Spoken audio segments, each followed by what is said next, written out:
দেশে যখনই সংকট হয়েছে জিয়াউর রহমানের আবির্ভাব হয়েছে। 1962 সাল সম্ভবত ভারত পাকিস্তান যুদ্ধ।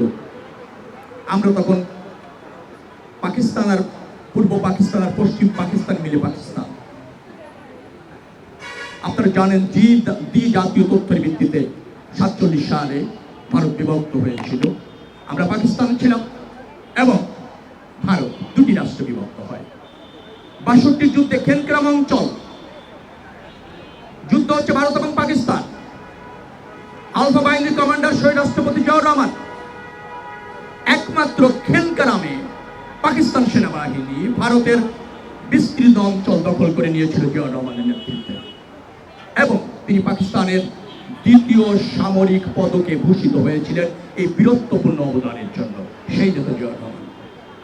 অর্থাৎ আমি বলতে চেয়েছি, দেশের হয়ে যখনই প্রয়োজন তখনই ফাংশন করেছেন, যা করণীয় তাই করেছেন। স্বাধীনতার পর আমরা যখন একদলীয় শাসন ব্যবস্থায় চলে গেলাম, সিপাহী জনতার বিপ্লবের মাধ্যমে যখন নতুন করে আবার গণতন্ত্র ফিরে আসলো, তখন বাংলাদেশের রাজনৈতিক চাহিদার শূন্যতা ছিল, পূরণ হচ্ছিল না।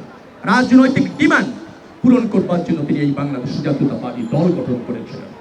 দেশের প্রয়োজনে, দেশের রাজনৈতিক শূন্যতা পূরণে এবং মানুষের জন্য একটা উপযুক্ত রাজনৈতিক দর্শন প্রতিষ্ঠিত করবার জন্যই জাতীয়তাবাদী দর্শন তিনি প্রতিষ্ঠিত করেছিলেন। সেই নেতার 45তম শাহাদত বার্ষিকী।